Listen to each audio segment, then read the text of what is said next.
सबसे इंपॉर्टेंट जमीन होता है। झारखंड में सबसे इंपॉर्टेंट जमीन का कानून होना चाहिए। आपने बिल गेट्स का नाम सुना होगा, अंबानी अडानी से भी धनी आदमी। आज आप अंबानी का नाम सुने हैं, आप मोदी जी के रिश्तेदार लगते हैं। अंबानी अडानी का नाम आप सुने होंगे, उनसे भी धनी आदमी थे बिल गेट्स। पूरे दुनिया के धनी आदमी थे। अंबानी अडानी तो एशिया में धनी नहीं गिने जाते हैं, बिल गेट्स पूरी दुनिया के धनी आदमी थे। माइक्रोसॉफ्ट के संस्थापक थे अमेरिका के। लेकिन आज मालूम है उन्होंने अपना जो पैसा है वो कहां इन्वेस्ट किया है? उन्होंने अपना पैसा मोबाइल में नहीं, बिजनेस में नहीं, उन्होंने अपना पैसा जमीन में इन्वेस्ट किया है। 1000 वर्ग किलोमीटर जमीन खरीदा है। 1000 वर्ग किलोमीटर जमीन यानी मोटा मोटी खूंटी जिला। खूंटी जिला। बिल गेट्स दुनिया कहां इन्वेस्ट कर रहा है? जमीन में। कितना जमीन लिया है? खूंटी जिला के बराबर 1000 वर्ग किलोमीटर जमीन लिया है। क्यों? सबको मालूम है कि मोबाइल चल संपत्ति है, ये गाड़ी चल संपत्ति है, ये पैसा चल संपत्ति है, ये सोना चांदी चल संपत्ति है। एक ही वो संपत्ति है जिसको अचल कहते हैं, जमीन का टुकड़ा, जो कहीं नहीं जाएगा, जहां है वहीं रहेगा। बाकी ये गारंटी नहीं है। ये मोबाइल चोरी हो सकता है, गाड़ी किसी नदी में कूदा सकते हैं, टूट जाएगा। ये सोना कोई चोर चुरा के भाग सकता है। एक ही संपत्ति है जो चोरी नहीं होगा, वो अपनी जमीन का टुकड़ा है। इसीलिए बिल गेट्स ने 1000 वर्ग किलोमीटर जमीन खरीदा है अपने पैसों को इन्वेस्ट करके। यही है झारखंड। इसलिए अगर झारखंड को बचाना है, पहले यहाँ की जमीन को बचाना होगा। अगर यहाँ की जमीन को नहीं बचाएंगे, झारखंड कभी नहीं बचेगा। तमाम कॉर्पोरेट घरानों की नजर यहाँ की जमीन पर है, तमाम उद्योगपतियों की नजर यहाँ की जमीन पर है। इसीलिए आज वो लगातार सीओ के माध्यम से, तमाम जो भू पदाधिकारी हैं उनके माध्यम से जमीनों का हेर फेर करते हैं। ऐसा हेर फेर करते हैं कि आपकी जमीन को पंजी 2 में चढ़ा देते हैं, आपके मोटेशन में रोक के रख दिया जाता है, आपका ऑनलाइन पर्चा नहीं काटा जाता है। ये कोई छोटी मोटी साजिश नहीं है, ये बहुत बड़ी साजिश है। अगर आज इस साजिश को नहीं समझते हैं तो 20 साल बाद जिस प्रकार आज असुरी समाज कहाँ है कोई नहीं जानता है, बिरहोरी समाज आज कहाँ चला गया कोई नहीं जानता है, पहाड़िया, सबर, सोरैया कहाँ चले गए कोई नहीं जानता है। कल को बाकी जो समाज यहाँ है, चाहे मुंडा रहे, उराव रहे, हो रहे, खड़िया रहे, कुर्मी रहे, संथाल रहे, कल वो कहाँ चले जाएंगे कोई नहीं खोज पाएगा। क्योंकि जमीन नहीं तो कोई इतिहास याद नहीं रहेगा। पहले भूगोल की रक्षा होनी चाहिए। इसलिए हम लोग ये भी बोले हैं कि हमारी पार्टी से अगर कोई चुनाव लड़ता है, हम उनके घोषणा पत्र में ये भी लिखाएंगे कि आप हमारी पार्टी से अगर चुनाव जीतते हैं तो आपके जिला के बाहर 1 इंच जमीन नहीं खरीदेंगे। आप अपने जिला के बाहर 1 इंच जमीन नहीं खरीदेंगे। अरे भाई अच्छा मजा आ गया। गुमला का मार्केट विधायक जी का, सिमडेगा का मार्केट विधायक जी का, रांची का मार्केट विधायक जी का, बीएड कॉलेज विधायक जी का, अस्पताल विधायक जी का, मॉल विधायक जी का, शोरूम विधायक जी का, तो जनता तो बालू ही न फांकेगी। इसलिए हमने, हमारी पार्टी ये भी संकल्प लेती है, उनका हमारा घोषणा पत्र में होगा कि अगर आप चुनाव जीतते हैं, आपके जिले से बाहर 1 इंच जमीन आप अगर खरीदते हैं तो अगला बार से हमारी पार्टी से चुनाव नहीं लड़ेंगे। हम लोग क्रांतिकारी बदलाव करने आए हैं। अभी आपको तय करना है कि साथ देना है कि नहीं देना है। हम लोग कोई फोर्स करने नहीं आए, हम लोग एक प्रयास करने आए हैं। क्योंकि अगर आज इस प्रयास को हम लोग सकारात्मक दृष्टि से नहीं लेके जाते हैं तो आने वाले दिन बड़े दुर्लभ होंगे। अभी झारखंड राज्य की जब बात आती है तो 1932 खतियान की बात आती है, खतियान आधारित स्थानीय नीति की बात आती है।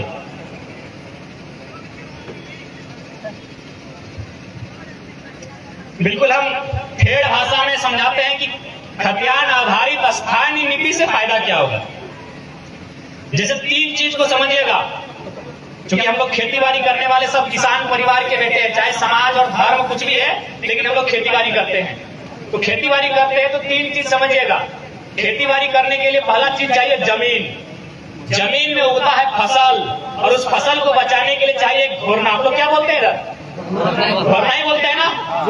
यानी जमीन, खेती बाड़ी करने के लिए जमीन में उगाते हैं फसल और उस फसल को बचाने के लिए चाहिए घोरना। 3 चीज। तो झारखंड एक जमीन है, साहेबगंज से लेके गढ़वा तक, गढ़वा के सिमडेगा होते हुए जमशेदपुर तक, जमशेदपुर से धनबाद होते हुए पाकुड़ गोड्डा तक, इसे मान लेते हैं एक जमीन यानी खेत मान लेते हैं, एक बारी मान लेते हैं। और फसल, क्योंकि इसमें उगता है फसल, तो फसल का मतलब यहाँ जो नौकरियां हैं, यहाँ जो खनिज संपदा है, यानी जो आय इनकम का जो स्रोत है उसको हम लोग फसल मान लेते हैं।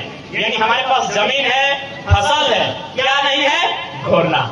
यह घोरना नहीं है। घोरना नहीं रहने के कारण चोर गोरू लेरू सब आते हैं, चरते हैं, वापस चले जाते हैं। झारखंड में क्या नहीं है? घोरना नहीं है। खेत है, खेत में फसल भी है, लेकिन घोरना बाउंड्री नहीं है। इसीलिए यूपी, बिहार, बंगाल, गुजरात, हरियाणा, महाराष्ट्र के बैल आते हैं चोरी करने के लिए, हमारी फसल को खाते हैं और चले जाते हैं। इसका मतलब है हमारी नौकरियों को फर्जी सर्टिफिकेट बना के हड़प लेते हैं। 10 लाख 15 लाख घूस देके हमारी नौकरियों को हड़प लेते हैं। यही स्थान नीति। ज्यादा लंबा समझने की आवश्यकता नहीं है। 3 चीजों के उदाहरण से समझ जाइए, फसल, घोरना और बारी। बारी हमारे पास है, फसल भी हो रहा है, घोरना नहीं है। इसलिए हमारी बारी, फसल हमारा और खा कोई और रहा। इसको जरूरत है एक स्थानीय नीति। अभी चूंकि भाषा, जब झारखंड की बात आती है, बंगाल की बात आती है, उड़ीसा की बात आती है, तो भाषा की भी बात आती है। तो भाषा, बहुत सारे पढ़े लिखे लोगों ने कहा कि भाषा से फायदा क्या होगा, तो हमने ये कहा कि भाषा के आधार पर अगर सिलेबस तय होगा, चाहे वो जेपीएससी की परीक्षा हो, जेएसएससी सीजीएल की परीक्षा हो, और उसमें अगर उस जिला में उस भाषा के आधार पर परीक्षा लिया जाएगा, तो बाकी जो लोग हैं, राजस्थान, महाराष्ट्र, गुजरात के लोग उस भाषा को समझेंगे नहीं और परीक्षा में ऐसे ही छट जाएंगे। जैसे मान के चलिए, अगर उदाहरण रहा, एक मुहावरा रहा कि आंख का तारा, इसका मतलब क्या होता है? ये सभी जानते हैं कि आंख का तारा का मतलब क्या होता है। बिहार के स्टूडेंट भी सही टिक करेंगे, बंगाल के स्टूडेंट भी सही टिक करेंगे, उत्तर प्रदेश और मध्य प्रदेश के स्टूडेंट भी सही टिक करेंगे कि आंख का तारा का मतलब क्या होता है। लेकिन यही यदि हमारी क्षेत्रीय भाषा में होता, जैसे हमारे धनबाद बोकारो में कहावत है कि पकड़ करे हाथ, करे करे हाथ, न असम के लोग समझेंगे, न राजस्थान के लोग समझेंगे, न बिहार बंगाल के लोग समझेंगे। वो भले परीक्षा में बैठेंगे भाषा को। उड़ीसा में यही होता है। सारी प्रक्रिया पूरी होने के बाद इंटरव्यू का लेटर उड़िया भाषा में भेज देता है। गुजरात में हमारे एक दोस्त के साथ यही हुआ था। सारी प्रक्रिया पूरी होने के बाद गुजराती भाषा में उनको इंटरव्यू का लेटर भेज दिया गया था। ना वो समझ पाया, ना गुजरात कभी इंटरव्यू देने के लिए जा सका। उसके बाद अगर लोग चीजों को पढ़ाया जाएगा, अभी जो हाल फिलहाल का जेपीएससी हुआ था, उसमें एक सवाल पूछा गया था कि सेंद्रा किसे कहते हैं। हमें लगता है कि जो लोग कभी कोचिंग में नहीं गए हैं उनको भी मालूम है कि सेंद्रा एक शिकार प्रथा है जो आदिवासी समाज के लोग जंगल में जाके करते हैं। यानी अगर हमारी भाषा में परीक्षा होगा तो सहूलियत हमें होगी। यानी झारखंड को आज अपनी लोकेलिटी के लिए कट्टर बना होगा, नहीं तो इसी प्रकार हमारे हिस्सों पे बाकी लोग दबाव डालेंगे, हमारे अधिकार को लेने का काम करेंगे। अब देखिए, बहुत सारे लोग ये आरोप लगाते हैं कि नहीं, ये लड़का बाहरी भीतरी की बात करता है। देखिए, बाहरी भीतरी की कोई बात नहीं है, विषय को समझिए। बंगाल प्रेसिडेंसी में जब हम थे, 4 राज्य साथ हुआ करते थे, उड़ीसा, झारखंड। आज अगर बंगाल की बात करें तो 1912 में बिहार अलग हुआ, 1936 या 38 में उड़ीसा अलग हुआ। 36 या 36 में ना, हाँ 36 में उड़ीसा अलग हुआ और 2000 में झारखंड। आज बंगाल यानी बड़ा भाई, बंगाल के पास 88,000 पर किलोमीटर का जमीन है, 88,000। उसके बाद बिहार 1912 में, बिहार के पास 94,000 पर किलोमीटर का जमीन है। 1936 में उड़ीसा, उड़ीसा के पास 1,55,000 पर किलोमीटर का जमीन है और हमारे पास 79,000, यानी सबसे कम हमारे पास है। तो एक बात बताइए, क्या हमारे लोगों ने कभी बिहार की राजधानी पटना, बंगाल की राजधानी कलकत्ता, उड़ीसा की राजधानी भुवनेश्वर में 1 इंच जमीन का कब्जा किया है? बस यही तो मुद्दा है भाई। हम तो बोल रहे हैं कि हम लोग चारों भाई हैं। हमने आपकी बंटवारे के बाद आपको 1 इंच जमीन पे गड़ा नजर गड़ाया नहीं, और आपने पूरा रांची पे कब्जा कर लिया। जाके देख लीजिए, कोई लड़ाई नहीं है, विषय को समझिए। बंटवारा होने के बाद हम कभी बंगाल की सीमा में नहीं गए कि हम आपका छोटा भाई झारखंड है, हमको हिस्सा दीजिए। नहीं, हिस्सा हो चुका है। बंगाल वासियों को मुबारक है। हम कभी बिहार की सीमा में नहीं गए कि हम आपका छोटा भाई झारखंड है, हमको कुछ हिस्सा दीजिए। बिहार वासियों को मुबारक है। हम कभी उड़ीसा की सीमा में नहीं गए कि झारखंड आपका छोटा भाई है, कुछ हिस्सा दीजिए। उड़ीसा वासियों को मुबारक है। तो भैया झारखंड वासियों का रहने दिए ना, काहे डाका डाल रहे हैं? सिंपल सा बात है, काहे डाका डाल रहे हैं? आप हमारे बड़े भाई हैं। बंगाल हमारा बड़ा भाई है, बिहार हमारा मंझला भाई है, उड़ीसा हमारा संजला भाई है, हम छोटा भाई है। हम आपके भूभाग में नजर नहीं गाड़ते हैं, हम आपकी फसल पे नजर नहीं गाड़ते हैं। तो आपका भी कर्तव्य नहीं बनता है कि हमारी जमीनों पर, हमारी फसलों पर, हमारी नौकरियों पर, हमारे इनकम के सोर्सेस पर नजर गाड़ना चाहिए। कतई नहीं बनता है। बस यही तो मांग कर रहे हैं, यही तो पॉलिसी कर रहे हैं कि आप एक पॉलिसी बनाइए और एक बैरियर लगाइए, बाकी लोग छट जाए, वे लोग अपनी सीमाओं में रुक जाए। यही तो मांग है झारखंड की। अब आप लोग पढ़े लिखे हैं, सभी लोग पढ़े लिखे हैं, सबके पास बंगाल में दबदबा नहीं रखेंगे। जब झारखंड के लोग बिहार में किसी प्रकार का दबदबा नहीं, जब झारखंड के लोगों का उड़ीसा में दबदबा नहीं, तो बाकी का दबदबा झारखंड में क्यों संजय सेठ यहाँ से मंत्री, क्यों समरीलाल राजस्थान का यहाँ से विधायक, क्यों बीडी राम पलामू में बक्सर का सांसद, क्यों धनबाद में पीएन सिंह और राज सिंह का नेतृत्व, क्यों बिरंची नारायण बोकारो से, क्यों बेरमो से अनूप सिंह, क्यों भाई, क्यों? हमारी लड़ाई कोई गलत नहीं है। हम छोटा भाई हैं, हम अपना हिस्सा जो मिला है उसमें चाह रहे हैं कि जब मेहनत हम कर रहे हैं, फसल हम लगा रहे हैं, फसल को काट हम रहे हैं, तो खाने का काम आप तय कीजिएगा। खाने का काम आप तय कीजिएगा। फसल हमारी, खेत हमारी, तो निवाला हमारा बनना चाहिए। बस यही लड़ाई है, यही लड़ाई है। नहीं तो आज आप जाके देख लीजिए कि झारखंड के लोग क्या कर रहे हैं। झारखंड के लोग मजदूरी कर रहे हैं, झारखंड के लोग चपरासी कर रहे हैं, झारखंड के लोग हवलदार जमादार हैं। आप कुछ भाई लोग डीएसपी तक आए, आप कुछ भाई लोग दरोगा एसआई तक आए। नहीं तो झारखंड लोग कहाँ थे? हवलदार जमादार में थे। झारखंड के लोग कंपनियों में, फैक्ट्रियों में जमादार चपरासी पियोन में थे। प्रदेश के लोग यहाँ ठेकेदार बनते हैं। किसको तकलीफ नहीं होगा बताइए? आज कोई भी उद्योग रहे वो हमारी जमीनों पे बना है, कोई भी उद्योग रहे, कोई भी कारखाना रहे वो हमारी जमीनों पे बना है। इसलिए हम लोग अगर सत्ता में आते हैं तो सबसे पहले जो जमीन की कानून है इनको मजबूत किया जाएगा और सबसे पहले सीओ को आदेश दिया जाएगा कि आप जनता दरबार लगाइए और जमीन में जो रोटेशन की गड़बड़ी है, पंजी 2 की जो गड़बड़ी है, ऑनलाइन जो सबमिट की गड़बड़ी है, उसको त्वरित सुधार किया जाए। क्योंकि सबसे बड़ी संपत्ति जमीन का टुकड़ा है। नौकरी 40 साल, बाप के बाद बेटा नौकरी करेगा, गारंटी नहीं है। बेटा के बाद उसका बेटा नौकरी करेगा, गारंटी नहीं है। लेकिन जो खेत आपने आज से 4000 साल पहले जोतने कोड़ने का काम किया था, आज भी जोत कोड़ रहे हैं। जो धान आपने हड़प्पा के काल से लगाया है, जो गेहूं आपने महाजनपद के काल में लगाया था, जो साग आपने सम्राट अशोक के काल में लगाया था, वही साग सब्जी आज भी लगा रहे हैं। यही असली सत्य है, इसको स्वीकार कीजिए। इसलिए हम लोग जमीन के जो कानून है और बकायदा जो वर्तमान की सरकार है उन्होंने अपने घोषणा पत्र में लिखा था कि जीएम लैंड हम लोग, लेकिन उन्होंने आज जीएम लैंड का रसीद ही नहीं काटा। जीएम लैंड कहां चला गया? सरकार के पास चला गया। अभी क्या करते हैं कि जमीनों को सरकारी खाता में चढ़ा लेते हैं, पंजी 2 में गड़बड़ी करवा के, ऑनलाइन सर्वे में गड़बड़ी करवा के उन जमीनों का फिर क्या करते हैं, किसी बिल्डर को बेच देते हैं। उदाहरण के लिए आप टाटा का उदाहरण लीजिए। टाटा पे कोई विधायक सांसद बात नहीं करना चाहता है क्योंकि टाटा दुनिया का सबसे धनी लोगों में आता है। ठीक है, उसने विकास का काम किया, अच्छा बात है, लेकिन झारखंड के लिए उसने विकास का काम किया कि नहीं ये भी समझना होगा। इससे भी टाटा ने जमीन लिया है 15,000 एकड़ जमीन किसी का है। टाटा का इंडस्ट्री खड़ा है 3 से 4,000 एकड़ में, बाकी 12,000 एकड़ जो बचा हुआ है, 11,000 जो बचा हुआ है वो रियल एस्टेट को बेचने के लिए नहीं दिया गया। अगर आप नहीं वहाँ इंडस्ट्री खड़ा कर रहे हैं तो राज्य सरकार को चाहिए था वह जमीन रैयतों को वापस करना। ये नियम है, ये प्रावधान है। ये न्यायालय का फरमान भी है, लेकिन राज्य सरकार नहीं चाहती। इसलिए नहीं चाहती है, उसी जमीन में राज्य सरकार की जो मंत्रीगण है उनकी अर्धांगिनी को, उनकी प्रेमिकाओं को अपार्टमेंट फ्लैट दे दिया जाता है, इसलिए वो बोल नहीं पाते। नहीं तो बताइए, 1907 में टाटा ने लिख लिया था, 2007 में पूरा हो गया।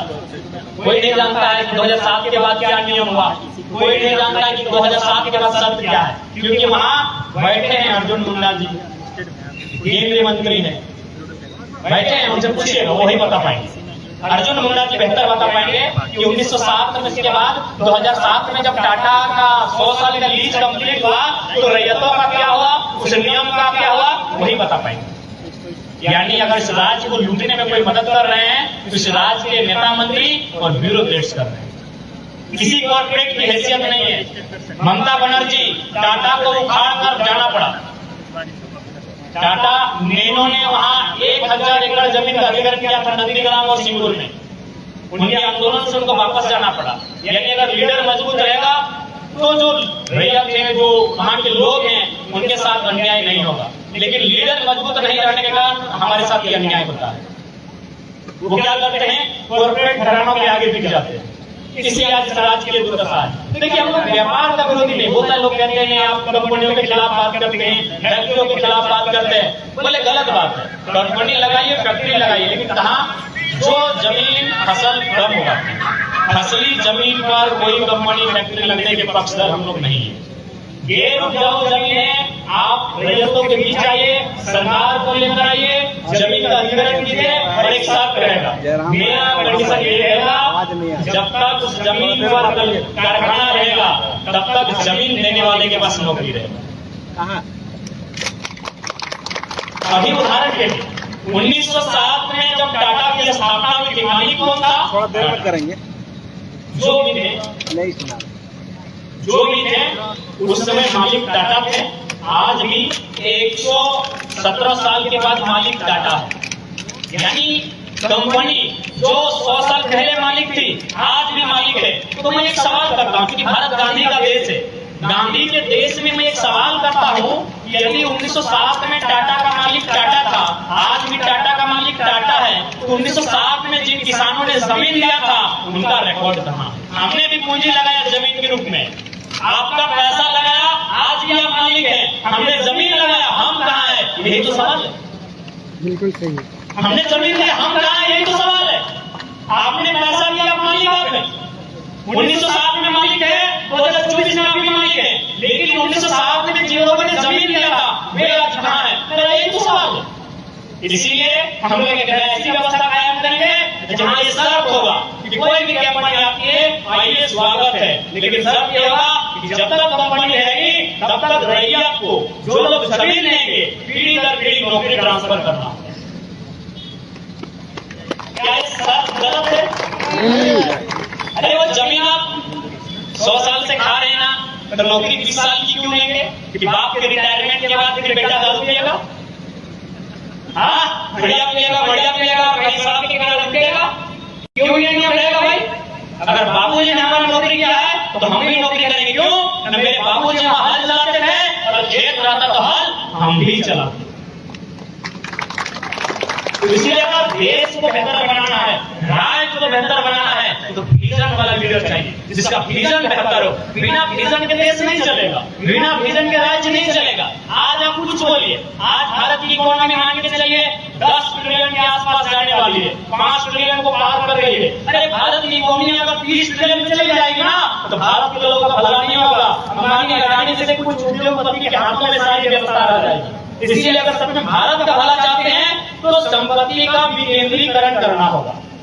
जो इनकम के सोर्सेस हैं वो अंतिम व्यक्ति तक लेकर जाना होगा। अगर संपत्ति का विकेंद्रीकरण आप नहीं कर पाते हैं तो आप 30 ट्रिलियन के जगह 50 ट्रिलियन इकोनॉमी पार कर जाइए, भारत का भला नहीं होगा। 5% से 7% जो इकोनॉमिस्ट हैं, जो कैपिटलिस्ट हैं, उनकी जेब में भारत की सुविधा होगी। गलत बोल रहे हैं? यदि आपको ट्राई करना है तो कर लीजिए। आप किसी गरीब बुद्धूगराम से लड़ जाइए, मारा पीटी के लिए थाना में केस कीजिए, केस हो जाएगा। लेकिन आप किसी उद्योगपति से लड़िए, थाना बदल जाएगा लेकिन केस फाइल नहीं होगा।